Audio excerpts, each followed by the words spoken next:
வணக்கம். புது புது அர்த்தங்கள் நிகழ்ச்சிக்கு வரவேற்கிறோம். இன்றைய நிகழ்ச்சியில் பத்திரிகையாளர் திரு ஐயநாதன் அவர்களும் தொழில் ஆலோசகர் திரு வெங்கட்ராமன் அவர்களும் கலந்துக்கிறதுக்காக வந்திருக்காங்க. வணக்கம். இந்தியாவின் 7.5% வளர்ச்சி அப்படிங்கிறது மிகைப்படுத்தப்பட்ட தகவல் அப்படின்னா அமெரிக்க வெளியுறவுத்துறை அமைச்சகம் வெளியிட்டிருக்கிறது. ஒரு நாட்டோடைய வளர்ச்சியை இன்னொரு நாடு விமர்சனம் செய்கிறது அப்படிங்கிறத சாதாரணமாக கடந்து போயிடலாமா, இல்லை இங்கே இருக்கக்கூடிய எல்லா எதிர்க்கட்சிகள் அரசுக்கு உடைய அந்த பொருளாதார கருத்துக்களோடு ஒன்றி போகாத பொருளாதார நிபுணர்கள் சொல்லக்கூடிய கருத்தோட இதையும் ஒப்பிட்டு பார்க்கலாமா, அதை ஏத்துக்கலாமா அந்த விமர்சனத்தை?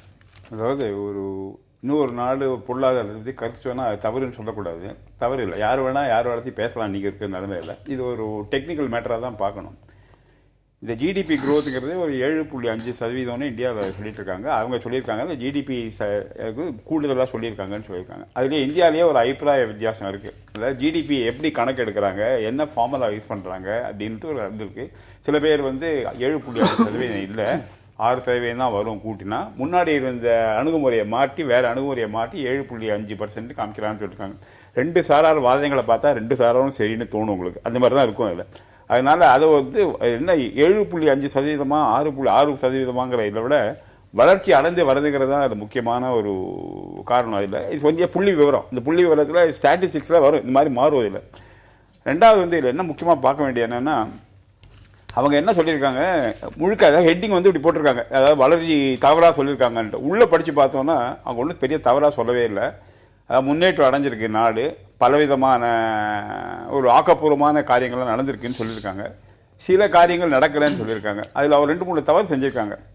அதாவது லேண்ட் அக்விசிஷன் பில்ல மோடி கொண்டு வராது தவறுன்னு சொல்லியிருக்காங்க. அது அவங்க கட்டாயம் தவறு.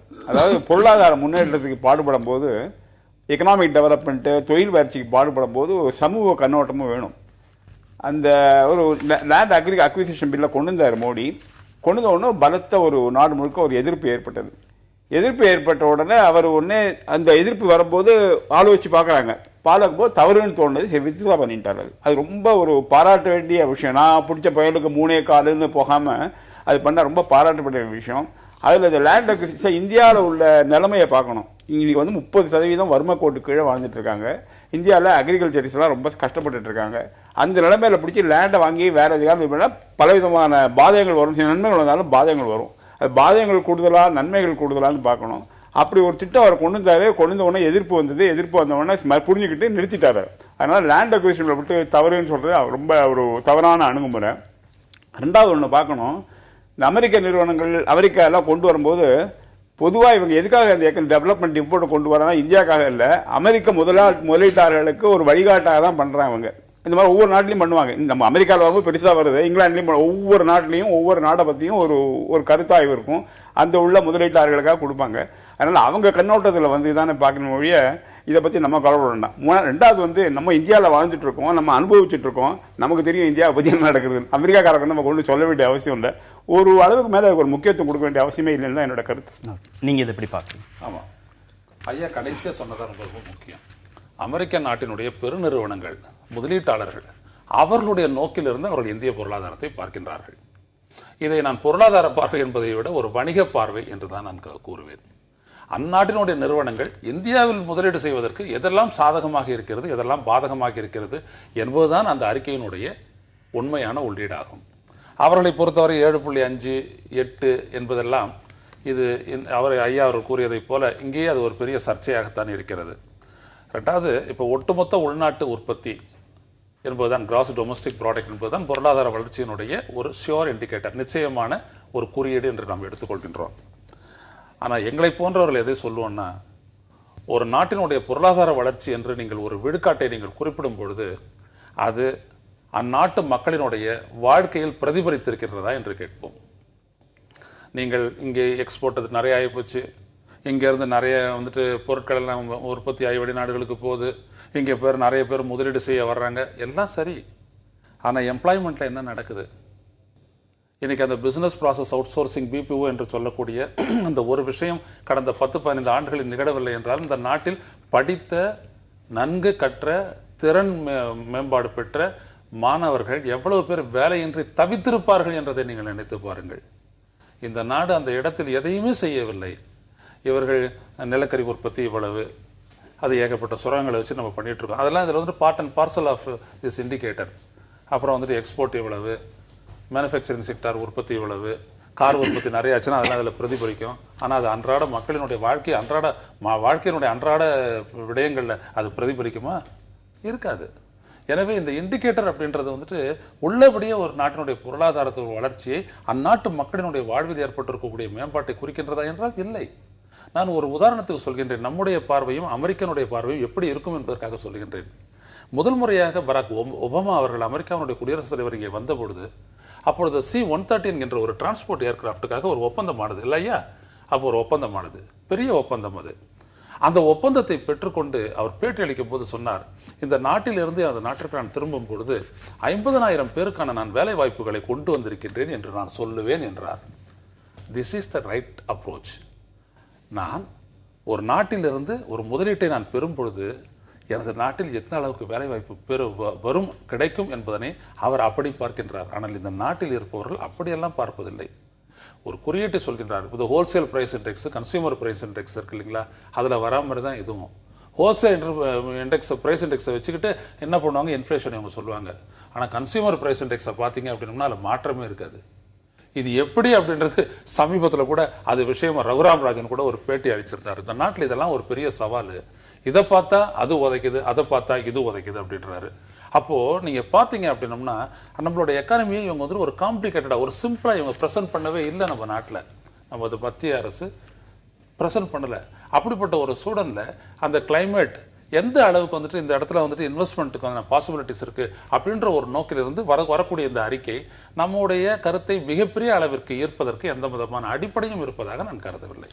வைக்கக்கூடிய விமர்சனங்கள், இந்த ஆய்வறிக்கை வைக்கக்கூடிய விமர்சனங்கள் அப்படின்னு நம்ம பார்க்கிற போது மின்சார பற்றாக்குறைய முதன்மைப்படுத்துறாங்க, நிலம் கிடைக்கிறது அப்படிங்கிறத முதன்மைப்படுத்துறாங்க, நிறுவனங்களுக்குள்ள தொழிற்சங்கங்களுடைய செயல்பாடுகள் அப்படிங்கிறது வளர்ச்சி சார்ந்து இருக்கிற போது பிரச்சனையா இருக்கு அப்படின்னு சொல்றாங்க. இதெல்லாம் காலங்காலமாக சொல்லப்பட்டு வரக்கூடிய பிரச்சனைகள் தானே.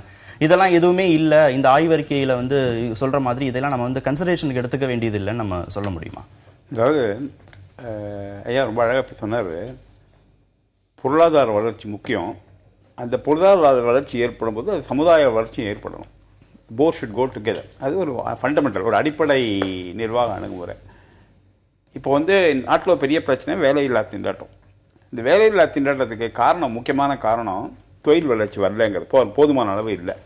தொழில் வளர்ச்சி ஏற்படாட்டால் வேலை வாய்ப்பு வராது. அதனால தொழில் வளர்ச்சியை செஞ்சாகணும். தொழில் வளர்ச்சி வரணும்னா பெரிதளவில் என்ன வேணும், WTOவில் எந்த நாட்டிலேருந்து இந்தியாவுக்கு இறக்குமதி செய்யலாம், இந்தியாவிலேருந்து எந்த நாட்டுக்கும் இறக்குமதி செய்யலாம். அதனால தொழில் வளர்ச்சி வரணும். தொழில் நிறுவனங்கள் உலக அளவில் குவாலிட்டி, தரம் எல்லாம் இருக்கணும். காஸ்ட் ஆஃப் ப்ரொடக்ஷன்லாம் இருக்கு, இல்லைனா செய்ய முடியாது. இந்தியாவில் இன்னைக்கு பெரிய பிரச்சனை தொழில் வளர்ச்சி ஏற்படுத்தல என்னன்னா, நமக்கு டெக்னாலஜி இல்லை. ஆர்மி, ஒரு பெரிய ஆர்மி மாதிரி என்ஜினியர்ஸ் இருக்காங்க, சயின்டிஸ்ட் இருக்காங்க. நானே ஒரு சின்ன ஒரு ப்ராடக்ட் போடுறதுக்கு தாய்வானில் போய் டெக்னாலஜி வாங்க எனக்கே வெக்கமாக இருந்தது. தாய்வானுங்கிறது நம்ம சென்னையில் விட ஒரு சின்ன இடம். அங்கே போய் டெக்னாலஜி வாங்கி இவ்வளோ பரந்த நாட்டில் வந்து டெக்னாலஜி கொண்டு வருவோம் எனக்கே ஒரு அவமானமாக இருந்தது. பட் வாங்கி வந்தேன், ஒரு வழி இல்லாமல்.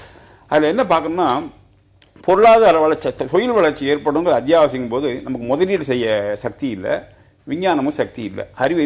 அறிவு சார்ந்த விஞ்ஞானம் போதுமான அளவு தொழில் அமைக்க நமக்கு போறல. அதனால வெளிநாட்டில் சார்ந்து இல்லாமல் பண்ண முடியாது. அது ஒரு அடிப்படை. அதுதான் மோடி புரிஞ்சுட்டு இருக்காரு. அதே சமயம் செய்யும் போது இந்த தொழில் நிறுவனம் வந்து எல்லாரும் சொல்றாங்க 1000 கோடி நிறுவனம் வரும், 1000 கோடியில் 100 பேருக்கு தான் வேலை வாய்ப்பு, எல்லாம் ரொம்ப ஆட்டோமேட்டட். அதுக்கு தான் அவர் வந்து என்ன சொன்னாரு, ஸ்கில் அக்விசிஷன் ரொம்ப முக்கியம். இன்னைக்கு நம்மளே பார்க்குறோம், ஒரு இன்ஜினியர் இருப்பாங்க, என்ன படிப்பாங்கன்னா எம்டெக் எலக்ட்ரிக்கல் இன்ஜினியரிங் பாம்பா. அப்போ அது பல்பை மாட்டி கொடுங்க, ஃபியூஸ் போயிருக்குன்னா ஐயோ எனக்கு எலக்ட்ரிஷியனை கூப்பிடுங்க சார் இருப்போம். இன்னைக்கு என்ன ப்ராப்ளம்னா, வீட்டில் வந்து இன்ஜினியருக்கு பற்றாக்குறையே கிடையாது, நாட்டில் எலக்ட்ரீஷியனுக்கு பெரிய பற்றாக்குறை, கார்பெண்டர் கிடையாது, ஸ்மித்து கிடையாது. அதனால ஸ்கில் அக்விசிஷன் இல்லை. ஸோ அந்த நம்ம டாப் சீட்டர் எஜுகேஷன் சொல்ற மாதிரி கனாப்பினாலும் இன்ஜினியரிங் காலேஜ் ஆரம்பித்தோம். இன்ஜினியரிங் காலேஜ் வச்சு அண்ணா ஒரு வைஸ் சான்சலர் ஒன்று சொன்னார் வந்து 40% வேலைக்கே லாய்க்கு இல்லாதவர்கள். ஸோ அந்த கல்வியோட தரம் ரொம்ப குறைஞ்சு போயிடுதுன்னா அந்த ஸ்கில் அக்விசிஷன் கொண்டு வரணுக்காக ஸ்கில் ஆரம்பிச்சிருக்காரு. ஒரு எக்ஸலன்ட் ஸ்கீம் அது. அது மாத்திரம் இல்லை, இந்த 1950-52 ஜவஹர்லால் நேரு வந்தபோது ரொம்ப அழகாக பண்ணினாரு, ஸ்மால் ஸ்கேல் இண்டஸ்ட்ரியை இம்ப்ரூவ் பண்ணணும். அப்போ தான் அந்த 51 இண்டஸ்ட்ரியல், கிண்டி இண்டஸ்ட்ரியல் இதெல்லாம் பெரும் அளவில் வந்தது. வர வர லாஸ்ட் 40 வருஷத்தில் இந்த சிறு குறு தொழிலாளர் பெரிதளவு நெக்லெக்ட் ஆகிடுது. அது சரியாக வரல. அதுக்கு தான் வேணும்னா ஸ்டார்ட் அப் இந்தியா ப்ரோக்ராம்னு ஒன்று ஆரம்பிச்சிருக்காரு. ஸ்டார்ட் அப் இந்தியா ப்ரோக்ராம் ஆரம்பிச்சு இது வரைக்கும் ஒரு 54,000 கோடி ரூபா முதலீடு வெளிநாட்டில் வந்து அதோட இம்பாக்ட்லாம் வரல. ஏன்னா வரதுக்கு 2 வருஷம் 2.5 வருஷம் ஆகும். அது என்ன காமிக்கிறதுனா ஒரு சரியான பாதையில் போயிட்டு இருக்காரு. கட்டாயம் ஒரு தவறாக உண்மை பண்ணல, ஒரு சொல்ல நெடுநாளைய திட்டங்கள். அதே சமயம் பல பிரச்சனை அப்படி எல்லாம் நேற்றுக்கே ஒருத்தர் சொன்னாரு, சார் அப்படி பண்ணிட்டாங்க இப்படி பண்ணிட்டாங்க, எனக்கு ஒன்றும் என்ன சார் வித்தியாசம், இங்கே ஒன்றும் இல்லை, எங்கள் வீட்டில் வேலை செய்கிற அவங்க சொல்லாங்க, எனக்கு என்ன சார் ஆச்சுன்னாங்க. ரொம்ப கரெக்டான ஒரு கேள்வி. மோடியோட பல இதில் அடித்தள மக்களுக்கு இம்பேக்ட் வரல. அதனால தான் எனக்கு ஒரு வருத்தம். தக்காளி 100 ரூபாய் விற்குது சார், ஆமாம் தக்காளி, அதுக்கு என்ன காரணம், சில பிரச்சனைகள்லாம் இருக்குது. அதில் வரதுக்கு முக்கியமான காரணம்னா அரசோட திட்டங்கள் ஏழை மக்களுக்கு உள்ள திட்டங்கள் ஏழை மக்களுக்கு போய் சேர்றதில்லை. அதுக்கு அடிப்படை காரணம் நாட்டில் பரவலாக இருக்கிற லஞ்சம். அதுதான் பிரச்சனை. இன்னைக்கு அந்த பிரச்சனையை மோடி ஓரளவு சென்ட்ரல் கவர்மெண்ட்டில் சால்வ் பண்ணிட்டாரு. சென்ட்ரல் கவர்மெண்ட்டில் நானே பல போயிட்டுருக்கேன். முன்னாடிலாம் ஒரு சென்ட்ரல் கவர்மெண்ட்டில் ஒரு ஸ்கீம் வேணும்னா எனக்கு ஒரு மாதத்துக்கு முன்னாடி போகணும், 4 பேருக்கு வெயிட் பண்ணிட்டு இருக்கணும். இப்போ ஒன்றும் போகிறதே கிடையாது. லெட்டர் ஐனா பதில் வந்துடுறது எனக்கு. ஓகே, மோடி சரியான பாதையில் செயல்படுறாரு அப்படின்னு திரு வெங்கட்ராமன் சொல்றார். ஆனால் அந்த ஆய்வு அறிக்கையில் மிக மிக முக்கியமான குற்றச்சாட்டுகள் அப்படிங்கிறது பியூரோக்ரசி அப்படிங்கிறத எங்களால் சமாளிக்க முடியல, நிறுவனங்களால் சமாளிக்க முடியல, அனுமதி கிடைக்கிறதுல நிறைய சிக்கல்கள் இருக்கு, மாநிலங்களுக்கு மாநிலங்கள் அந்த விதிமுறைகள்லாம் மீறப்படுகிறது. பேச்சில் இருக்கிற அளவுக்கு மோடி ஏற்கனவே சொன்ன அளவுக்கு இல்லை அவருடைய பேச்சில் இருக்கிற அளவுக்கு செயல்பாடுகள்ல அதெல்லாம் எதுவுமே தெரியவே இல்லை அப்படிங்கிற விமர்சனங்கள் அந்த ஆய்வறிக்கை முன்வைத்தார். ஆமா, இப்போ ஐயா அவர்கள் சொல்லக்கூடிய ஒரு விடயத்தை நம்ம சாதகமாக தான் பார்க்கணும். ஏன்னா அனுபவத்தில் இருக்கிறவர், இஸ் அ கன்சல்டன்ட். அவர் ஒரு ஒப்பீட்டு அளவில் சொல்றாரு, முன்னாடி இப்ப அப்படின்றாரு. அது ஒரு யூபிஏக்கும் என்டிஏக்குமான ஒரு ஒப்பீடு. முன்னாடி இருந்து ஐக்கிய முற்போக்கு கூட்டணி அரசு இருக்கும், இப்ப இருக்கக்கூடிய தேசிய ஜனநாயக கூட்டணி அரசுக்கு இருக்கக்கூடிய அந்த செயல்பாட்டில் இருக்கக்கூடிய வேறுபாடு. அப்படி ஒன்று மேம்பட்டு இருக்கின்றது என்றால் அதை நாம் வரவேற்போம்.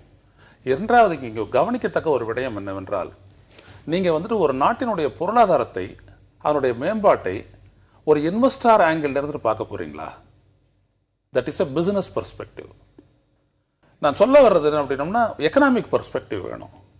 ஒரு அரசு தன்னுடைய நாட்டினுடைய பொருளாதார வளர்ச்சியை, மேம்பாட்டை வெளிநாடுகளிலிருந்து வரக்கூடிய முதலீடுகளை மட்டுமே சார்ந்து, அதை சார்ந்து கொள்கையை வகுத்து நிறைவேற்றி சாதித்து விட முடியும் என்று நினைக்கின்றதா?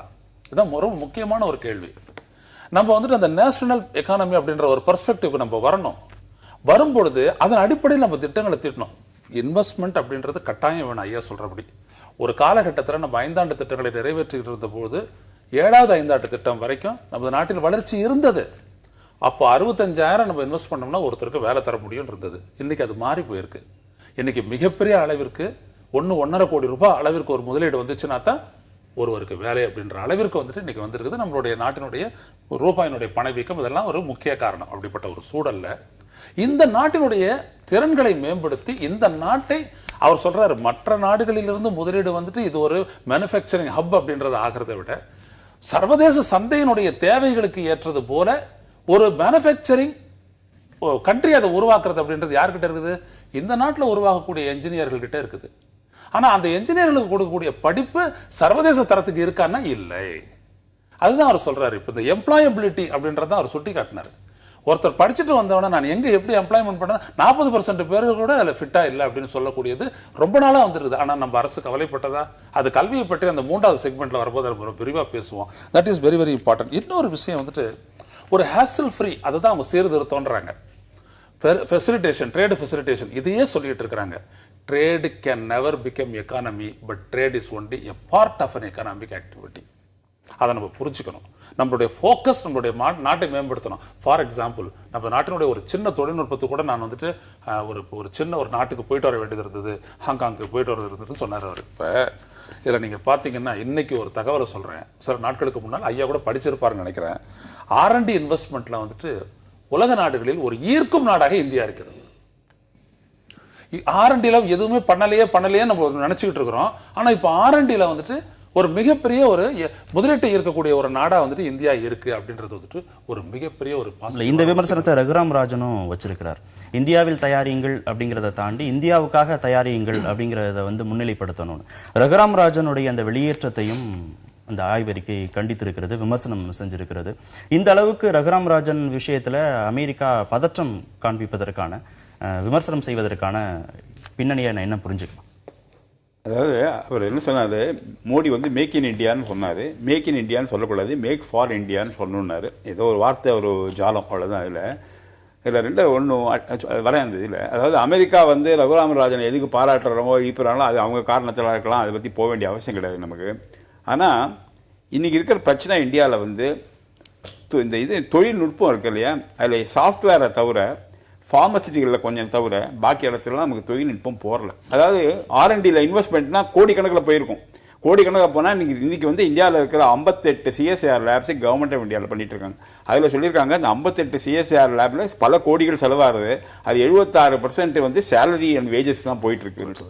அதான் லட்சணம். அதாவது இவங்க இவ்வளோ செலவு பண்ணியிருக்குமே, இதுக்கு என்ன வந்திருக்குமே, என்ன நடந்திருக்குன்னுட்டு அதில் ஒரு இது இல்லை. தனியார் துறையில் இந்தியாவில் R&Dங்கிறது ரொம்ப கிடையவே கிடையாது. அவங்களாம் ரொம்ப கம்மியாக இது பண்ணுறாங்க. ஸோ அந்த ரிசர்ச் அண்ட் டெவலப்மெண்ட் ஒரு பெரிய நெக்லெக்டட் ஏரியா. இதெல்லாம் பெரிய CSIR லேப்ஸ் எல்லாம் போனால் பெரிய பில்டிங் இருக்கும், சயின்டிஸ்ட் இருப்பாங்க. என்னையா பண்ணிட்டு இருக்கீங்க கேட்டால் இந்த அங்கே அந்த அதில் பேப்பர் ப்ரெசென்ட் பண்ண, இதில் பேப்பர் ப்ரெசென்ட் நீ பண்ணி கண்டுபிடிச்சி நாளைக்கு என்ன பொருள் சந்தைக்கு வந்திருக்குப்பான்னா சொல்றதுக்கு ரொம்பவே கிடையாது. அது பெரிய ஒரு இது.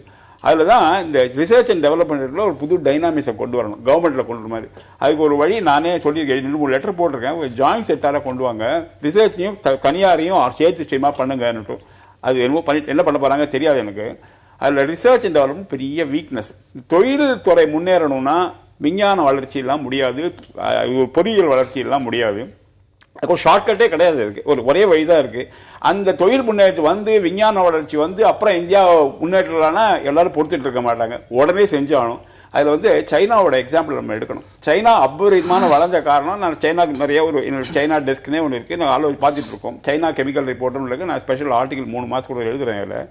அதில் வந்து சைனாவில் என்ன பண்ணியிருந்தாங்கன்னா, சைனாவோட நிலைமை இந்தியாவோட நிலைமையோட மகா மோசம். ஒரு 40 வருஷத்துக்கு முன்னாடி சைனா என்ன பண்ணாங்க, வெளிநாட்டில் எல்லாரும் வாங்கினாங்க. வெளிநாட்டிலே வந்தவொடனே BAS அவங்கள, ஏன்னா அவங்களுக்கு வந்து என்ன ப்ராப்ளம்னா, அமெரிக்கா யூரோப்பில் என்ன ப்ராப்ளம்னா மார்க்கெட்டே கிடையாது, பாப்புலேஷன் ஏற மாட்டேங்குது, லேண்டு கிடையாது, ஒரே இஷ்யூஸ். ஸோ இந்தியா சைனா விட்டா அவங்களுக்கு மார்க்கெட்டே கிடையாது, அவங்க தொழில் வளர்ச்சியே குறைஞ்சு போயிடும். அந்த சமயத்தில் அவங்க சைனா வந்து என்ன பண்ணாங்க, ஏகச்சக்கமாக இன்வெஸ்ட் பண்ண ஆரம்பிச்சு. ஏன்னா அந்த மார்க்கெட் அங்கே இருக்குன்னு. இன்வெஸ்ட் பண்ணும்போது அங்கே யாரை எம்ப்ளாய் பண்ணுறாங்க, சைனீஸ் எம்ப்ளாயிஸ் எம்ப்ளாய் பண்ண உடனே கொஞ்சம் கொஞ்சமாக டெக்னாலஜியே சைனா கையில் வந்துடுது. சைனா கையில் வந்து இன்னைக்கு இருக்கிற சைனா வந்து வெளிநாட்டோட உதவி இல்லாமல் எங்களால் செய்ய முடியும்னு பல புதிய ப்ராஜெக்ட்ல அவங்க வந்து இவங்கள்ட்ட கற்றுக்க மாதிரி ஒரு நிலைமை வந்திருக்கு.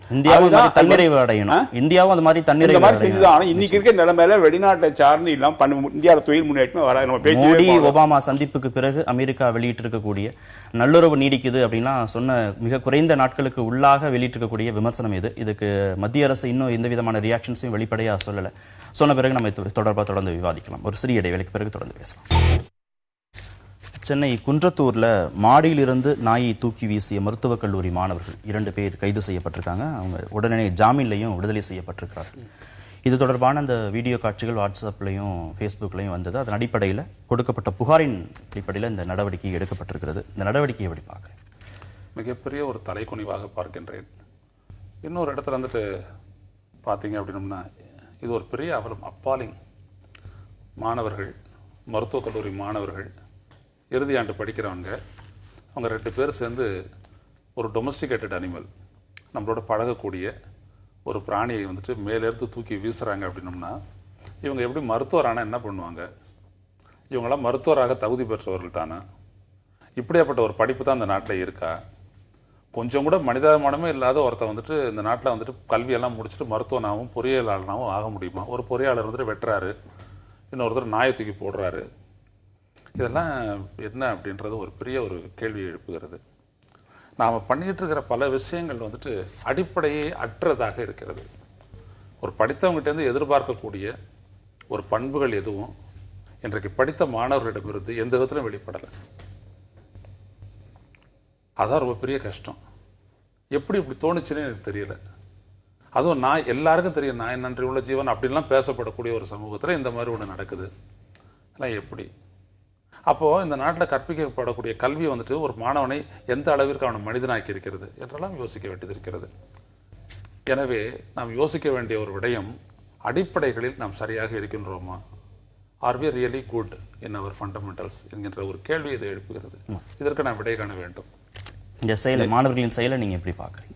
நேற்று இதை பற்றி ஒரு சுவாரஸ்யமான ஒரு டிஸ்கஷன் இருந்தது. நேற்று நைட்டு தான் ஒரு 7 மணிக்கு ஒரு அப்பாவும் பொண்ணும் வந்திருந்தாங்க வீட்டுக்கு. ஒரு 7:30 மணிக்கு வந்தபோது அந்த அப்பா சொன்னார், அதை பார்த்த உடனே அன்றைக்கி முழுக்க நான் சாப்பிடவே இல்லை சார் நைட்டு, என்ன அவக்கரமாக இருக்குது, இதுதான் ஒரு கலாச்சார சீரழிவுக்கு மாணவர்களை இதை விட ஒரு உதாரணம் வேணுமான்னு கேட்டார். அது பக்கத்துலேயே அந்த அவரோட பொண்ணே உட்காந்துச்சு. உடனே இந்த பொண்ணு கேட்டுது, அப்பா நீங்கள் சிக்கன் சாப்பிட்றீங்க, மட்டன் சாப்பிட்றீங்க, மீட் சாப்பிட்றீங்க, அதையும் கொலை பண்ணி சாப்பிட்றீங்க, அப்போ உங்களுக்கு மனசாட்சி உறுத்தலையா? இப்போ நாயை போட்டு வந்தானே மனசாட்சி உறுத்துறது. இந்த நாயை போட்டபோது மனசாட்சி உறுத்தல மனசாட்சி ஏன் நீங்கள் மீனை கொலை அதையும் கொலை பண்ணி தானே சாப்பிட்றீங்க? இது ஏதோ கீழே தான் போட்டாலும் நீங்கள் கொலையே பண்ணுறீங்க. எந்த விதத்தில் நம்ம வசதிப்பா நமக்கு பேசுறது அருகதை இருக்கான்னு அந்த பொண்ணு கேட்டது. கேட்ட உடனே அவர் பதில் சொல்ல. அப்புறம் நான் ஐயோ அவர் ரொம்ப கஷ்டப்படுறாரு. நான் சொன்னேன், அப்பா இவர் கொலை பண்ணலையம்மா, யாரோ கொலை பண்ணி தானே இவர் சாப்பிட்றாரு, இவர் இது கசாப்பு கடைக்கு போறாரு, இவர் கொலை, அதனால அப்பாவை சொல்லக்கூடாது அப்படின்னு அப்பா டிஃபன் பண்ண. அந்த பொண்ணு இல்லவே இல்லை, ரொம்ப தவறு, அதனால நம்ம இதை இன்னைக்கு இதெல்லாம் சொல்லுவாங்களா ஹிப்பாக்ரட்ஸ் அப்படின்னு சொன்னது. ஹிப்பாக்ரட்ஸ் அதாவது மேல வருத்தப்படுறாங்க, இவங்களே போய் நாளைக்கு ஆட்டையும் மாட்டையும் கொலை பண்ணி சாப்பிட்றாங்க. இது எந்த விதத்தில் சார் நியாயம்? நம்ம போறோம், ஜல்லிக்கட்டுன்னு நடக்குது, மாடை பிடிச்சி ஹிம்சப்படுத்துறோம், சின்ன பொண்ணு ஹிம்சப்படுத்துறோம், கஷ்டப்படுத்துறோம். அதனால நம்ம எல்லாம் பேசுறதுக்கு எல்லாருக்கும் நமக்கெல்லாம் ரெண்டு நாக்கு இருக்கு சார் அப்படின்னு அந்த பொண்ணு சொல்லுது. அதாவது தோணுது இருக்கு. இன்னும் அடிப்படையில் நம்ம ஒன்று நல்லா கவனிக்கணும். அது ரொம்ப ஒரு முதிர்ச்சியற்ற ஒரு பேச்சு. அது படைப்பிலிருந்து எல்லாத்தையும் நீங்க பார்க்கணும். ஒரு மானுடத்தின் வளர்ச்சி அப்படின்றது ஒரு சாதாரண நிலையில் இருந்து இயற்கையால் உந்தப்பட்டு நம்ம எல்லாம் சொல்லுவோம் அடிக்கடி, நம்ம வளர்த்து வார்த்தெடுத்த இயற்கைன்னு சொல்லுவோம். இயற்கையால் நம்ம வளர்க்கப்படுறோம். நம்ம வெறும் இன்ஸ்டிங்க்ட்னால வளரக்கூடியவங்க இல்லை. இன்ஸ்டிங்க்ட்லயே இருந்து செத்து போறது அப்படின்றது விலங்கு. இன்டெலிஜென்ஸ்னால மேம்பட்டு வாழ்க்கையை அமைச்சுக்கிறது தான் பண்பட்ட மனிதன், பண்பாடு உள்ள மனிதன், நாகரிகம் என்ற அளவுக்கு அது வருகிறது. அதுல நம்ம எல்லாத்தையும் நம்ம சாப்பிட்றது இல்லை. என்ன ஒரு சித்தர் கேட்டாரு, நல்லா கேட்டாரு, ஐயா அந்த மாதிரிலாம் அடிச்சு சாப்பிட்றோம் இந்த கோழியும் ஆட்டையும், கொன்றார் பாவம் தென்றாருக்கு போகுன்றதெல்லாம் சொல்றீங்களா அப்படின்னும் போது, நீங்க இவ்வளவு ஆடை சாப்பிட்றீங்களே, இவ்வளவு கோழி சாப்பிட்றீங்களா, அந்த இனம் அழிஞ்சு போச்சான்னு கேட்டாரு திருப்பி. அதனால அடிப்படைகள் அப்படி நீங்க பார்க்காதீங்க. படைப்புல சிலதெல்லாம் இருக்கு. நாம விலங்குல இருந்துட்டு ஒரு மனிதன் அப்படின்ற ஒரு நிலையில வந்திருக்கோம். மனிதன்ல இருந்து இன்னொரு மேம்பட்ட மனிதனா போகக்கூடிய ஒரு நாளும் வரும். அதுலயும் நம்ம போய்கிட்டே இருக்கோம். அந்த எவல்யூஷன் நடந்துகிட்டு தான் இருக்குது. அதனால இதெல்லாம் பத்தி நீங்க அடிப்படையில சிந்திக்காதீங்க. இம்சை என்கின்ற ஒரு விடயத்தை நீங்க எடுத்துக்கங்க. அதான் இங்க ரொம்ப ரொம்ப முக்கியம். உன்னோட பழகக்கூடிய ஒரு விடயம். இப்ப நம்ம இதுக்கு போறோம், வடகிழக்கு மாநிலங்களுக்கு போனோம் அப்படின்னோம்னா அங்க நாய்கறி சாப்பிட்றவங்க தான் ஏராளமா இருக்காங்க. ஆனா அவங்களும் இந்த மாதிரி இம்சை பண்ணுவாங்களா? ஆட்டத்துக்கு நம்ம தொப்புன்னு போட்டோமா? ஜல்லிக்கட்டை பற்றி அந்த குழந்தைகளுடைய பார்வைகள் மிக மிக தவறு. எப்படி அப்படி பாத்தீங்க அப்படின்னோம்னா எல்லாத்துக்கும் வலிக்குமே அப்படின்னு சொன்னா பிறப்பு எவ்வாறு முடியும்? அதை நிறுத்த முடியுமா? வலி என்பது இருக்கும், அது வேறு. சார்ந்து வாழக்கூடிய வாழ்க்கையில நீங்க படைப்பிலிருந்து பார்க்கும்போது தான் உண்மை புலப்படும். ஆனா ஒரு மாணவர்கள் தங்களோட பழகக்கூடியது எதையுமே செய்யாத, அது பாருங்க பிரசாத் இருக்குது, தூக்கி போட்டு அவங்க பண்றாங்க அப்படின்னோம்னா எந்த இடத்தில் இவனுக்கு ஒரு மனிதாபிமான தகுதி இருக்கிறது? அவங்க பெற்றோரே கொண்டு வந்து காவல் நிலையத்திலாம் ஒப்படைச்சிருக்கிறாங்க. அதெல்லாம் ஒரு ஆரோக்கியமான விஷயம். உடனே ஜாமீன் வழங்கினதான் சில விமர்சனங்களுக்கு உள்ளாகி இருக்கிறது. இன்னும் அந்த சட்டங்களை கடுமையாக்கணும், அபராதங்களுடைய தொகையை அதிகமாக்கணும். அப்பதான் சக உயிரினங்களை நேசிக்கக்கூடிய பண்பும் சட்டத்துக்கு பயப்படக்கூடிய ஒரு உணர்வும் இருக்கும்னா வாட்ஸ்அப்லையும் ஃபேஸ்புக்லையும் நிறைய பேர் தகவல்களை பதிவிட்டிருக்கிறாங்க. தொடர்ந்து பேசலாம் இடைவெளிக்கு பிறகு. கட்சி அரசியலுக்கு அப்பாற்பட்டது கல்வி அப்படின்னு புதிதாக மனிதவள மேம்பாட்டுத்துறை அமைச்சராக பொறுப்பேற்றிருக்கும் பிரகாஷ் ஜவடேகர் சொல்லியிருக்கிறார். 19 அமைச்சர்கள் புதிதாக பொறுப்பேற்றிருக்கிறாங்க. 5 அமைச்சர்கள் அமைச்சரவையிலிருந்து வெளியேற்றப்பட்டிருக்கிறாங்க. ஆனால் ஸ்மிருதி இரானி ஜவுளித்துறைக்கு மாற்றப்பட்டது மட்டும் கடுமையான விமர்சனங்களுக்கு உள்ளாகி இருக்கு. இந்த 2 நாட்களாக வெங்கையா நாயுடு, பிரகாஷ் ஜவடேகர் இதெல்லாம் சப்போர்ட் பண்ற மாதிரியே சில பாயிண்ட்ஸ் எல்லாம் சொல்லியிருக்கிறாங்க. அவர்கள் மீது, ஸ்மிருதி இரானி மீதான விமர்சனத்தை மட்டும் நம்ம எப்படி பார்க்கலாம்? முதல்ல அது ஒரு அவசியமில்லாத விமர்சனம்னு தோணுது. விமர்சனம் பண்ணுறவங்க யாருங்கன்னா அரசியல்வாதிகள். அதுக்கு தான் ஒரே ஒன்று சொல்கிறேன். நான் அண்ணாமலை சதாகால சாரில் படிச்சிருந்த போது விவி கிரி முன்னாள் ஜனாதிபதி வந்தாருங்க. கல்வி தரம் அதை பற்றி ஒரு நாள் ஒரு 2 மணி நேரம் பேசினவரை மாணவர்கள் யாரும் கேள்வி கேட்கலான்னாங்க. நான் அப்போ இன்ஜினியரிங் காலேஜ் ஸ்டூடெண்ட். நான் அப்போ கேட்டேன், மாணவர்கள் அரசியலில் ஈடுபடலாமான்னு. உடனே அவர் சொன்னார், மாணவர்கள் 3 காரியம் செய்யணும். 1, கல்லூரி இருக்கும்போது கல்வித்தரனை வளர்த்துக்கணும். 1வது. 2வது கல்வித்தரனை வளர்த்துக்கணும். 3வது கல்வித்தரனை வளர்த்துக்கணும். இது ஒன்று தான் செய்யணும், வேற ஒன்றும் மாணவர்களாக செய்யக்கூடாது. அவர் ஒரு தொழிற்சங்க தலைவர் அதுக்கு முன்னாடி அப்படின்னு. உடனே திருப்பி கேட்டேன், சார் ஏன் கேள்விக்கு நீங்கள் பதில் சொல்லவே இல்லை, மாணவர்கள் அரசியலில் சேரலாமான்னு. அவர் சொன்னார், சேரக்கூடாது. உனக்கு என்ன வயசுப்பா அப்படின்னா, எனக்கு 19 வயசுன்னு. உனக்கு இன்னொரு 81 வயசு காத்திருக்கு. அந்த நாளில் போய் நீ அரசியலில் போ. இந்த இடத்துல பிரதானமாக எதுக்கு வந்திருக்க? கல்வி அறிவை வளர்த்துக்கிறதுக்கு வந்திருக்க. கல்வி அறிவு அரசியலை போய் தெரிஞ்சுக்கோ. கல்வி அறிவை வளர்த்துக்கோ. இன்னைக்கு போய் அரசியல் போய் வந்தால் இன்னைக்கு கல்லூரி வந்த காரணமே இதாக போயிடும், நாட்டுக்கு பெரிய நஷ்டம். கல்லூரி மாணவர்கள் அரசியலில் தெரிஞ்சுக்கணும், அரசியலில் போய் ஈடுபடும் போது நாட்டுக்கு பெரிய சேதனை விளைவிக்கிற செய்யவே செய்யாது அப்படின்னு சொல்ல இன்னைக்கு சொல்லலை. ஒரு எனக்கு 19 வயசுலாம் பார்த்து எத்தனை வருஷம் அன்னி சொல்லியிருக்காரு. அன்னி சொல்லதான் இன்றைக்கும் சரி, இவர் சொன்னது ரொம்ப கரெக்டு. அரசியல்வாதிகளை வெளியில் வைக்கணும். அது இன்னும் ஒன்று சொல்லியிருக்கலாம், அரசியல் கட்சிகளை வெளியில் வைக்கணும், அரசியல்வாதிகளை வெளியில் வைக்கணும். அது மாதிரி இல்லை, இந்த முதலீட்டாளர்களையும் வெளியில் வைக்கணும். எஜுகேஷன் இன்ஸ்டிடியூட்டில் இன்னைக்கு இவ்வளோ ராட்டம்னா போன காரணமே அரசியல் ஈடுபாடு. முதலீட்டாளர்கள் உள்ளே போய் பணம் பண்ணி தரமான கல்வி ஏழை மாணவர்கள் கிடைக்காத ரீதியில் பண்ணிட்டாங்க. அதையும் சேர்த்து சொல்லியிருந்தாலும் இன்னும் சந்தோஷமாக இருக்கும். ஸ்மிருதி இரானி பற்றி நான் கேள்வி கேட்டேன், அவர் அதை நேரடியாக பற்றி விமர்சனம் தேவையற்றதுன்னு அவர் சொல்லிட்டார். ஐயா, அடிப்படை என்ன அப்படின்னீங்கன்னா, கல்வி அப்படின்றதுக்கு வந்துட்டு ஒரு கொள்கை பார்வையை கொண்டு வராங்க. ஒரு பொது பார்வையில் இருந்து அதை செய்ய வேணும். இந்த நாட்டுக்கு ஒவ்வொரு நாடு நீங்க பாத்தீங்கன்னா, இன்னைக்கு பின்லாந்து கல்வியில் பள்ளி கல்வியில் முன்னிலையில் நிற்கின்றது என்றால் அந்த நாடு ஏன் அந்த அளவுக்கு இருக்கு? இன்னைக்கு உலக அளவில் எடுத்திருக்காங்க 122 நாடுகளில் வந்துட்டு ஹியூமன் டெவலப்மெண்ட் இண்டெக்ஸ் HDI அப்படின்னு. அதில் பார்த்தீங்க அப்படின்னம்னா இந்தியா வந்துட்டு 105வது இடத்துல இருக்கு. இந்த பின்லாந்து போன்ற நாடுகள் பார்த்தீங்க அப்படின்னம்னா அந்த மனிதவள மேம்பாட்டை கொண்டு வர்றதுல வந்துட்டு பார்த்தீங்கன்னா முதலிடத்துல இருக்கு. அதே நாடு தான் கல்வியில முன்னிலையில் இருக்கு. அப்போ அவங்க என்ன விதமான அமைப்பு, கல்வி அமைப்பை வச்சிருக்கிறாங்க, எஜுகேஷனல் சிஸ்டம் அப்படின்றத ஆராயணும். ஆராய்ச்சி நமது நாட்டுக்கு கொண்டு வந்துட்டு அதை பொருத்தணும். அது பொருத்தும் பொழுது இந்த நாட்டில் இருக்கக்கூடிய அனைத்து மாநில அரசுகளை கலந்தாய்வணும், கல்வியாளர்களை கலந்து ஆலோசித்து அதை செய்யணும். செஞ்சு தீர்மானமா ஒரு திட்டத்தை நீங்க கொண்டு வரணும். மாநில அரசு ஒரு கல்வி திட்டம், அப்புறம் மெட்ரிகுலேஷன் ஒரு கல்வி திட்டம், CBSE ஒரு கல்வி திட்டம், அப்புறம் இன்னொரு கல்வி திட்டம். ஒரே நாட்டுக்கா? அப்பொழுது இந்த கேள்வி எல்லாம் ஏன் கல்வி ஏன் அரசியல் ஆகிறது என்றால் அதிலே இருக்கக்கூடிய ஏற்றத்தாழ்வுகள் தான். ரெண்டாவது, ஐயா சொன்னது முக்கியமான ஒரு காரணம், முதலீட்டாளர்களை அங்கு விடக்கூடாது அப்படின்னாரு. ரொம்ப பெரிய விஷயம். அது ஐயாட்டு நான் எதிர்பார்க்கவே இல்லை. எல்லா விடயத்திலும் முதலீட்டை ஆதரிக்கக்கூடியவர் இந்த ஒரு விடயத்தில் மட்டும் இது அரசிடம் இருக்க வேண்டும், தரமான கல்வி அளிக்கப்படுவதற்கு அதுதான் சரியான வழி என்று சொல்லியிருக்கின்றார். அது ரொம்ப முக்கியமாக கவனிக்கத்தக்கது. ஒரு கல்வி அப்படின்ற ஒரு இடத்துல வந்துட்டு ஒரு பொது பார்வை செலுத்துங்க. இதை வந்துட்டு RSS பார்வை, இந்துத்துவ பார்வை, இது இப்படிதான் சொல்லணும், சமஸ்கிருத கல்வி, ஹிந்தி தான் ஒரே மொழி, இதெல்லாம் எடுத்துருங்க. பொதுவா ஒரு கல்வி, ஒரு மனிதன் எவ்வாறு வளர்த்தெடுக்கப்பட வேண்டும் என்பதை அவங்க வந்துட்டு ஆழமா யோசிக்கணும். அப்படி யோசிக்கும் பொழுதுதான் உண்மையான ஒரு திட்டத்தை கொண்டு வர முடியும். இதுக்கெல்லாம் முன்மாதிரி இருக்கு. செக்கோஸ்லோவாக்கியால ஒரு கல்வி திட்டம் இருக்கு, பின்லாந்து அந்த மாதிரி ஒன்று செய்யறாங்க. ரஷ்யாவில் நீங்க பாத்தீங்கன்னா எழுதுறதுக்கே விடுறதில்லை. நான் ரஷ்ய மொழி படித்தவன். எல்லாமே முதல்ல என்ன பண்றாங்க, உச்சரிப்பு தான் ஃபர்ஸ்ட். வார்த்தை, உச்சரிப்பு, பொருள், பிறகு எழுத்து.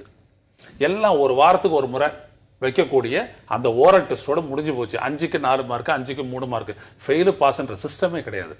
அப்போ என்ன ஆகுறான்னா, மொழி வழியாக மொழியையும் அறிந்து கொண்டு, சூழலையும் அறிந்து கொண்டு, பழக்க வழக்கங்களையும் அறிந்து கொண்டு, எல்லாவற்றையும் தாய்மொழியிலிருந்தே அவர்கள் புகட்டுகிறார்கள். அங்க போய் என்ஜினியரிங் படிக்கணும் அப்படின்னு வந்தது அப்படின்னா, அங்க முதல்ல போனோம்னு நீங்க ரஷ்யன் லாங்குவேஜ் படிக்கணும். படிச்சு முடிச்சுட்டு தான் நீங்க முதல்ல அங்க படிக்கணும். 7 வருஷம் ஒரு டிப்ளமா வாங்கிட்டு வெளியில வரான்னா அவனுக்கு 720 மணி நேரம் ஃபேக்டரி எக்ஸ்பீரியன்ஸோட வெளில கொண்டு வரான். அப்ப எப்படிப்பட்ட மனிதனை அவர்கள் வார்த்தெடுத்து கொண்டு வருகின்றார்கள், நாம் எப்படிப்பட்ட மனிதர்களை செய்கின்றோம்? ஏன் பின்தங்கி இருக்கிறோம் அப்படின்னம்னா, கண்ணுக்கு முன்னாடி நல்ல நல்ல கல்வி திட்டங்கள்லாம் இருக்குது. இதுல வந்துட்டு ஒடுக்கத்துக்கு ஒரு முக்கியமான இடம் இருக்குதுன்றதை நாம வந்துட்டு புரிஞ்சுக்கணும். ஒரு மனிதன் இன்னொரு மனிதனோடு எவ்வாறு பழகுவது, சக தோழியோடு எவ்வாறு பழகுவது, எவ்வாறு பேசுவது, வார்த்தைகளுக்கு இருக்கக்கூடிய முக்கியத்துவம், இவை யாவற்றையும் நான் கற்பிப்பது தொடர்பாக ஒரு பொதுவான ஒரு திட்டத்தை உருவாக்க வேண்டும். நிறுவனங்களுக்குள்ள இருக்கக்கூடிய பிரச்சனைகள் தான் இந்த மாதிரி மாணவர்கள் அரசியல் வர விஷயங்களுக்கு கவனம் செலுத்துறது, அரசியலுக்கு வர்றதுக்கான ஒரு அடிப்படையா இருக்கிறது அப்படின்னு அவர் சொல்றாரு.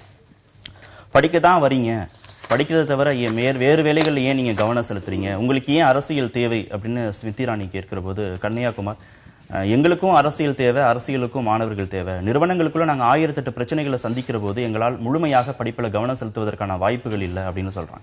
அப்ப முற்றிலுமாக மாணவர்களை அரசியலிருந்து அப்புறப்படுத்துவது அப்படிங்கிறது சாத்தியமா இவ்வளவு பிரச்சனைகள்ல வச்சு? அதுவே இல்லை. அதாவது கல்வி நிறுவனங்களில் அரசியலை பற்றி பேசக்கூடாதுன்னு ஒருத்தருமே சொல்லலை.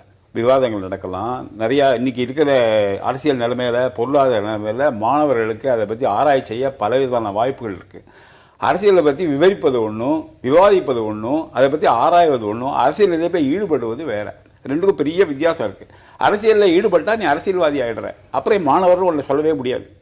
எப்போ நீ ஆராய்ச்சி செல்லும்போது மாணவன் ஆராய்ச்சியை விட்டு நானே கட்சி சேர்ந்தேன், நானே கவர்மெண்ட்டை வச்சு கிரிட்டிசைஸ் பண்ணுவேன், அது பண்ணுவேன், முன்னாவரதா இருப்பேன்னு ஆரம்பிச்சா அந்த மாணவர்களை தகுதி எழுதும் அரசியல்வாதிகளை தகுதி எழுதும். அப்போ வந்து அந்த மாணவர்கிற ஒரு போர்வையை வச்சுக்கிட்டு தன் அரசியல்வாதியாக மாற்றிக்கிறது முயல்றேன். அந்த மாதிரி செல்லும் போது ஒரு காலேஜ் எடுங்க, ஒரு காலேஜ் எடுத்தீங்கன்னா ஒரு 1000 மாணவர்கள் இருந்தாங்கன்னா அதில் 950 மாணவர்கள் நல்ல படித்து மேலே போகணும்னு பார்ப்பாங்க.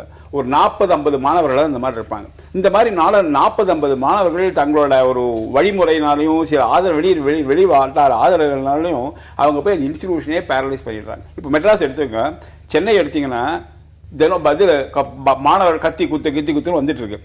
இதுல வந்து வெளியிலேருந்து நாட்டிலேருந்து பார்க்குறவங்க தமிழ்நாட்டில் இருக்க அத்தனை மாணவர்களும் கத்தி குத்தி தான் உட்காந்துருக்காங்க. அது உண்மையான நிலைமையே இல்லை. பார்த்தா ரொம்ப குறைவான ஒரு மாணவர்கள் இந்த மாதிரி செயலில் ஈடுபடுறாங்க. அந்த மாதிரி செயலில் ஈடுபடும்போது அதை கண்டிக்க நிர்வாகம் இல்லை. இதெல்லாம் கடைசியில் எங்கே வருதுன்னா நிர்வாக குறைபாடு தான் அதுக்கெல்லாம் முக்கிய காரணம். நிர்வாக குறைபாடு அரசியல்வாதிகளுக்கு நம்பி இது ஒரு தன்னம்பிக்கை வேணும். அவங்களுக்கு ஒரு நாட்டோட வெளிநாடு எதிர்காலத்தை பற்றி ஒரு இது வேணும், ஆர்வம் வேணும். இன்னைக்கு வந்து மாணவர்கள் 4 பேர் கத்தி எடுத்து குத்தினா முதல் மந்திரி உடனே வந்து நீ செஞ்சு தப்புப்பா உன்னை இது பண்ணுவான்னு ஸ்டேட்மெண்ட் விடணும். ஸ்டேட்டை விட்டு அப்ப என்ன பண்றாங்க அரசியல்வாதிகள், இவன் இந்த கட்சி அரசியல்வாதி, அவன் அந்த கட்சி அரசியல்வாதி, அதனால தொடக்கூடாதுன்னு. இதெல்லாம் தான் பிரச்சனை. அது மாத்திரம் இல்லை, இப்போ பாருங்க அரசியல் ஈடுபாடுங்கிறது இப்போ பாண்டிச்சேரி வைஸ் சான்சலர் டிஸ்மிஸ் பண்ணியிருக்காங்க. இதோட ஒரு சீர்கட்ட நிலைமை உள்ள அப்படின்னா இந்த வைஸ் சான்சலர் எப்படி அப்பாயின்ட் பண்ணாங்க இந்த அரசியல்வாதிகள். இந்த பிரச்சனைகள்லாம் அரசியல் கட்சிகள் கல்லூரிகள் போய் இந்த மாதிரி பூந்து விளையாடுறதுக்கு காரணமே அரசியல்வாதிகள். மாணவர்களை குற்றம் சொல்லோட மாணவர்களை தவறான முறையில் அணுகுமுறை அரசியல்வாதிகள் தான் குற்றம் செய்யறாங்க. அதுக்கு அரசாங்கம் தான் பொறுப்பு. மாணவர்கள் தெரிந்து கொள்ள வேண்டிய அரசியல் வேறு, அதுக்குள்ள இருக்கக்கூடிய கட்சி அரசியல் வேறு அப்படின்னு நம்ம புரிஞ்சுக்கலாமா? ஆமா, அந்த இடத்துல அவர் தெளிவுபடுத்திருக்கிறாரு. பரவாயில்ல. அதாவது அடிப்படையில் என்ன அப்படின்னா அரசியல் என்றது என்னது? Understanding the polity of the nation. ஒரு நாட்டினுடைய ஆளுமை, ஆட்சி, நிர்வாகம், அதன் குறைபாடுகள் அனைத்தையும் புரிந்து கொள்வது என்பதுதான் அரசியல். கட்சி அரசியலில் ஈடுபடாது அப்படின்றது வேற. அதை மாணவர்கள் கட்டாயம் புரிந்து கொள்ள வேண்டும். அந்த இடத்திலிருந்து அவர்களை அந்நியப்படுத்தி விட்டால் பிறகு அவர்கள் எப்பொழுது அரசியலை பற்றி யோசிப்பார்கள். வேலைக்கு போனவனே கல்யாணம் பண்ணிடுவீங்க, அப்புறம் அரசியல் அப்படின்றதே அவனுக்கு அந்நியப்பட்ட ஒரு டைமா போயிடுமா? அப்புறம் உண்மையான ஒரு அரசியல் அவனை வைத்து எவ்வாறு உருவாக்க முடியும்? அப்ப இன்னைக்கு இருக்கிற சூழலை எடுத்துக்கங்க. ஒரு பக்கம் காசு கொடுத்து வாக்குகளை பெறக்கூடிய கட்சிகள், இன்னொரு பக்கம் சரக்கு கொடுத்து மடுங்கடிச்சிட்டாங்க மக்களை, இன்னொரு பக்கம் இலவசங்கள் எல்லாம் கொடுத்துட்டாங்க. இப்ப இந்த மாதிரி இடத்துல அரசியலை மீட்டெடுக்கணும்னா நீங்க யார்கிட்ட போவீங்க? நாங்கெல்லாம் மாணவர்கிட்டையும் இளைஞர்கிட்டையும் தான் போறோம். அவர்கள்கிட்ட போயிட்டு உண்மையான அரசியல் என்ன, மக்களாட்சியை மீட்டெடுப்போம் அப்படின்னு சொல்லிட்டு நாங்க போயிருக்கோம். ஏன்? வேற வழி இல்ல. மாணவர்களையும் இளைஞர்களையும் விட்டீங்கன்னா அப்ப அந்த இடத்துல இது பேசப்பட வேண்டியது இருக்குது. கட்சி அரசியலா ஸ்மிருதி இரானி எதிர்த்தாங்க. அம்பேத்கரை பத்தி பேசினா, பெரியாரை பத்தி பேசினா எதிர்த்தாங்க. கன்னியாகுமரி என்ன பத்தி பேசினார்? காங்கிரஸ் அரசியல பேசினாரு இல்ல. இந்த நாட்டினுடைய மக்களினுடைய ஏழ்மையை நினைத்து நான் பேசுவது எவ்வாறு குற்றமாகனு கேள்வி எழுப்பினார். கன்னியாகுமரியுடைய ஸ்பீச்சை நீங்க பாருங்க. தலைவர்கள் எங்க இந்த எமர்ஜ் ஆகும்? அதுலதான் இன்னொரு சந்தேகம் இருக்கு. ஏதோ ஒரு கொள்கையின் அடிப்படையில, ஏதோ ஒரு சித்தாந்தத்தின் அடிப்படையில தானே கட்சிகள் தொடங்கப்படுகிறது. அப்ப ஏதாவது ஒரு சித்தாந்தத்தின் அடிப்படையில தானே இந்த மாணவர்களும் செய்ய முடியும். இதை எப்படி நம்ம வேறுபட்டு புரிஞ்சுக்கிறதுன்னு கேட்கிறேன். கட்சி அரசியல் வேறாக, ஒரு தனிப்பட்ட அரசியல், இதற்கெல்லாம் அப்பாற்பட்ட ஒரு அரசியல் இருக்கு அப்படின்னு நம்ம எப்படி புரிஞ்சுக்கிறதுன்னு? இல்ல சித்தாந்தம் எல்லாத்துக்கும் அடிப்படை தான். அந்த சித்தாந்தம் ஒரே சித்தாந்தத்தை பலரும் பிரதிபலிப்பார்கள். நக்சலைட் பிரதிபலிக்கிறதும் வந்துட்டு மார்க்சிஸ்ட் சித்தாந்தம் தான். சிபிஎம் செய்யறதும் அதுதான். ஆனா எல்லாம் ஒன்னாயிடுதா? ஒரு அடிப்படை பொருளாதார அடிப்படையிலான ஒரு சித்தாந்தத்தை கன்னியாகுமரி உள்ளிட்டவர்கள் பார்க்கிறார்கள். இந்த சமூக சீர்கேடுகளை என்று பார்க்கும் பொழுது வெமுல்லா உள்ளிட்டவர்கள் அம்பேத்கருடைய பார்வையை பார்த்தார்கள். இங்க இருக்கக்கூடிய மாணவர்கள் அம்பேத்கர், பெரியார் என்று அவர்கள் பார்த்தார்கள். அதில் எந்த விதமான பிழையும் இருப்பதாக நான் கருதுகிறேன். அதை பற்றி ஒரு விவாதத்தை நடத்தக்கூடாது என்ற ஒரு கல்விக்கூடத்தில் எவ்வாறு நீங்கள் சொல்லலாம்? அவன் அடலசன்ட்டை கிராஸ் பண்ணி ஒரு அடல்ட் என்ற நிலைக்கு வந்துதான் கல்லூரிக்கு வர்றான். ஒரு அடல்ட், ஒரு மனிதன் என்று வரக்கூடிய ஒரு இடத்தில், முழுகின்ற அந்த இடத்தில் அவன் அரசியலை பேசக்கூடாது, விவாதிக்க கூடாது என்றால் எப்படி சரியாகும்? ஒரு அரசு இல்ல ஒரு ஆட்சியாளர்கள் தனக்கு ஒத்து வராத, தனக்கு விருப்பமில்லாத அரசியலை அந்த மாணவர்கள் இந்த நிறுவனங்களுக்குள்ள முன்னெடுக்கிற போது அரசியலே வேணாம், கட்சி அரசியல் வேணாம் அப்படின்னு சொல்றாங்களா? இப்ப இவர் சொல்ற மாதிரி கண்ணையா பேசுனது காங்கிரஸ் அரசியல் இல்ல, ரோஹித் வேமுலா பேசுனது இடதுசாரி அரசியல் அப்படிங்கிற போது இதை எப்படி புரிஞ்சுக்கிறது? தனக்கு ஒத்து வராத, தனக்கு விருப்பம் இல்லாத அரசியல மாணவர்கள் பேசுற போது ஆளும் கட்சியோ இல்ல அரசியல்வாதிகளோ, அந்த கட்சியை சேர்ந்த அரசியல்வாதிகளோ எதுக்குறாங்கன்னு இதை பாக்குறதா? இந்த மாணவர்கள் அரசியலில் ஈடுபடுத்துறதுக்கு எல்லா கட்சிக்காரங்களும் எல்லா அரசியல்வாதிகளும் தவறு செஞ்சாங்க. காலேஜில் போய் யூனியனை பாருங்க, யூனியனை பார்த்தீங்கன்னா இந்த கட்சி யூனியன் அந்த கட்சி யூனியன் தான் காலேஜில் நடக்குது. அரசியல், அதனால அரசியல்வாதிகள் தான் முழுது காரணம். ரெண்டாவது வந்து சில நான் மாறுபடுற கருத்து இருக்கேன். அதாவது நான் மாணவர்கள் பெரியார் ஆதரவாளராக இருக்கட்டும், அம்பேத்கர் அட்மையராக இருக்கட்டும், மகாத்மா காந்தி அட்மையராக இருக்கட்டும், அதெல்லாம் ஒன்றும் தவறே கிடையாது. He's entitled to have his opinion. பேசக்கூடாதுன்னு சொல்லலை, பேசலாம். அதுக்காக நான் பேசுவேன்னு சொல்லி நான் பள்ளிக்கூடத்தை, ஸ்கூலை, காலேஜை, யூனிவர்சிட்டியை டிஸ்டர்ப் பண்ணி பாக்கி மாணவர்கள்லாம் படிக்க முடியாமல் ஸ்கூலையே காலேஜையே மூடுற நிலை கொண்டு போகிறது பொறுப்பு இல்லாத தரணும். மாணவங்க போகிறதுல தன்னோட அந்த ஒரு ப்ரிவிலேஜ் பொசிஷனை வச்சுக்கிட்டு அவரை எக்ஸ்ப்ளாய்ட் பண்ணி ஒரு ரெவல்யூஷன் பண்ண போறேன்னு நினச்சிக்கிட்டு அந்த பள்ளிக்கூடத்தையே நிறுத்துறது நாட்டுக்கே பெரிய சேதம் பண்ணுறாங்க. இவங்கெல்லாம் பாலிட்டிஷியன்ஸ் இந்த மேக்கிங். அது நல்ல எனக்கே கருத்து உண்டு. நானே காலேஜில் படிக்கும்போது நிறைய அரசியல் பற்றி பேசியிருக்கேன். நான் அரசியல்வாதியாக போகவே இல்லை. ஆன்டி எஜுகேஷன் நடந்தது, ஆன்டி எஜுகேஷன் பற்றி அதை பற்றி பேசினேன் நான் அந்த காலத்தில்.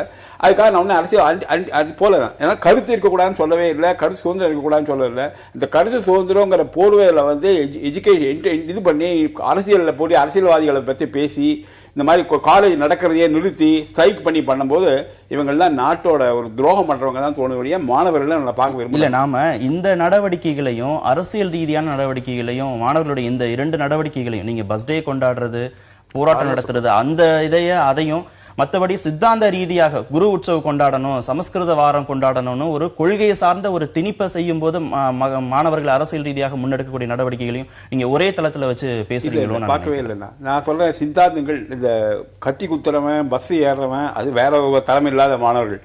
இந்த மாணவர்கள் சித்தாந்தம் இருக்கக்கூடாதுன்னு சொல்லவே இல்லை. அந்த சித்தாந்தங்கிற போர்வையில நீ பேசுங்க. மாணவராக இருக்கும்போது 5 மணி வரைக்கும் காலேஜில் படிங்க, 6 மணி போய் வெளியில பேசுங்க. யூனிவர்சிட்டிக்குள்ள பேசுறீங்க, யூனிவர்சிட்டிக்குள்ள பேசினாலும் தவறு இல்லை. அது ஒரு ஆக்கப்பூர்வமான ஒரு விவாதமாக இருந்தால் பரவாயில்ல.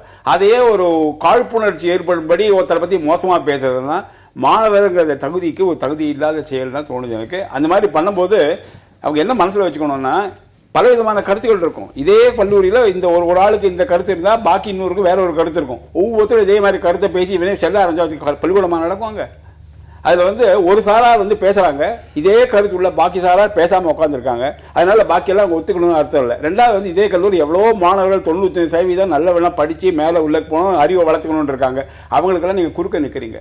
அதனால இந்த மாணவர்கிற போர்வையில இவங்க எல்லாம் எக்ஸ்ப்ளாய்ட் பண்றாங்க. இது அனுமதிக்க கூடாது. மந்திரி சொல்றது முழுவதும் கரெக்ட். 1956 மாநிலங்களினுடைய பிரிவினை வருது. அப்போ தேவிகுளம், பீர்மேடு இதெல்லாம் அந்தாண்ட போகக்கூடாது, கேரளாவுக்கு போகக்கூடாது, தமிழ்நாட்டை சேர்ந்தது தான் அப்படின்னு சொல்லிட்டு மாணவர்கள் போராட்டத்தை முன்னெடுக்கிறாங்க. பணிக்கர் மிரட்டுறாரு, செக்ரட்டரி அவர். அப்போ மாநில கல்லூரி மாணவர்களா இருந்து கடுமையா சாலை மறியல் போராட்டம் பண்ணி எதிர்க்கிறாங்க. உன்னால் ஆனதை நீ பாரு, என்னால் ஆனதை நாங்க பாக்குறோம், ஆனா தேவிகுளம், பீர்மேடு எங்களுக்கு சொந்தம் என்று போராடினாங்க. அன்றைக்கு இருந்தவர் விட்டு தருகிறார், முதல்வராக இருந்த காமராஜர் விட்டு தருகிறார். அன்றைக்கு இருந்த மாணவர்கள் எதிர்த்தார்கள். அப்படிப்பட்ட மாணவர்களாக இருந்தவர் இன்றைக்கு மத்திய அரசில் ஓய்வு பெற்று மிகப்பெரிய புவியியல் வல்லுநர் ஆக திகழ்ந்திருக்கின்றார். இன்று வரை சுத்தமானவர், ஐயாவை போல அவரும் தொழில்துறையில் ஒரு மிகப்பெரிய ஆலோசகராக இருக்கின்றார். ஆனால் அன்றைக்கு இருந்த அந்த உணர்வு அவருக்கு இன்றைக்கும் இருக்கிறது. இன்றைக்கு முல்லை பெரியாருக்காக நாம் போராடி கொண்டிருக்கின்றோம். அன்றைக்கு அந்த மாணவர்களுடைய கோரிக்கை செவிசாய்க்கப்பட்டிருக்குமானால், அன்றைக்கு அந்த மாநில அரசு அந்த மாணவர்களுடைய கொள்கையை ஏற்றுக்கொண்டிருக்குமானால், நிலைப்பாட்டை ஏற்றுக்கொண்டிருப்பாரானால் பெருந்தலைவர் காமராஜர் அவர்கள் இன்றைக்கு அதற்காக போராட வேண்டிய நிலை ஏற்பட்டிருக்காது. இந்திய எதிர்ப்பு இன்றைக்கு இந்தியா ஒன்றாக இருக்கின்றது என்று ஒன்றாக இருப்பதற்கு முழுமையான காரணம் என்னவென்றால், இந்திய எதிர்ப்பு போராட்டம் வெற்றி பெற்றதன் விளைவுதான் இன்றைக்கு எல்லா மொழிகளுக்கும் சம அந்தஸ்து கிடைக்கக்கூடிய ஒரு நிலையை நோக்கி நாம் முன்னேறி கொண்டிருக்கின்றோம். இந்திய எதிர்ப்பு போராட்டத்தின் மூலம் எல்லோரும் சொல்லுவார்கள் என் தமிழ்நாடு தனிமைப்பட்டு விட்டது என்று. அல்ல, இந்தியா காப்பாற்றப்பட்டிருக்கிறது. மராட்டியத்திலிருந்து, குஜராத்தில் இருந்து எல்லா மொழியும் இன்றைக்கு ஒரு முன்னேற்ற பாதையில் வந்து கொண்டிருக்கிறது. அறிவியல் ரீதியான ஒரு மொழிகளாக மாறிக்கொண்டிருக்கின்றன என்றால் அதற்கு காரணம் அந்த திணிப்பு எதிர்க்கப்பட்டதுதான். அந்த பார்வை வேண்டும். இவை அனைத்தும் மாணவர் சக்திகளால் செய்யப்பட்டது. ஆனால் ஒன்று, அந்த மாணவர் சக்திகள், அதனால் எழுந்த எழுச்சிகள், அது உருவாக்கிய அரசியல் தாக்கம், அதை பயன்படுத்திய அரசியல்வாதிகள் அதற்கு புறம்பாக போன இடத்தில் தான் திரு ஐயா வெங்கட்ராமன் அவர்கள் கூறியதை போல ஒரு கீழ்த்தரமான ஒரு அரசியல் வந்து விடுகிறது. அதுதான் இங்கே பெரிய ஒரு விடயம். அப்பொழுது அந்த மாணவர்களே இந்த அரசியலமைப்பை பார்த்து கோபப்படுகிறார்கள். அப்படி வெளிப்பட்ட கோபம் தான் கன்னியாகுமாரோ அல்லது வெமுலாவோ. மற்றவர்கள் இல்லை என்றால் ஒரு பல்கலைக்கழகத்தில் இருக்கக்கூடிய ஒரு ஆராய்ச்சி மாணவனான வெமுலா ஏன் வெறுத்து போக வேண்டும்? இந்த சமூகத்தில் ஜாதி இருக்கின்றது, ஆனால் கல்லூரி மாணவர்கள் ஹாஸ்டலில் இல்லையே. ஏன்? அந்த இடத்தில் சித்தாந்தங்களும் சிந்தனைகளும் வந்தன. சித்தாந்தங்களுக்கும் சிந்தனைகளுக்கும் நீங்க கேட்டு போட்டீங்கன்னா, சித்தாந்தம் சிந்தனை என்னும் போது நான் பெரியார் அம்பேத்கரோட நிறுத்தல, நான் சுவாமி விவேகானந்தர்ல இருந்து ஸ்ரீ அரவிந்தர்ல இருந்து நான் எல்லாரையும் சொல்றேன். சித்தாந்தம் என்பது அதுதான். அப்படி வரும்பொழுதுதான் அவர்களுக்குள் ஒரு புதிய சமுதாயம் உருவாவதற்கான ஒரு வேர் அந்த வித்திலிருந்து வரும். அந்த இடத்தில் நீங்கள் வந்துட்டு அந்த பொலிட்டிசைசேஷன், அந்த சிந்தனை மாற்றத்தை நீங்கள் தடுத்து விட்டீர்களானால் அது முடியாது. நேரம் ரொம்ப குறைவாக இருக்கனால தொடர்ந்து பேச முடியல. நிகழ்ச்சியில் பங்கேற்ற இருவருக்கும் மிக்க நன்றி. நேயர்களே, மற்றொரு நிகழ்ச்சியில் சந்திக்கலாம். நன்றி.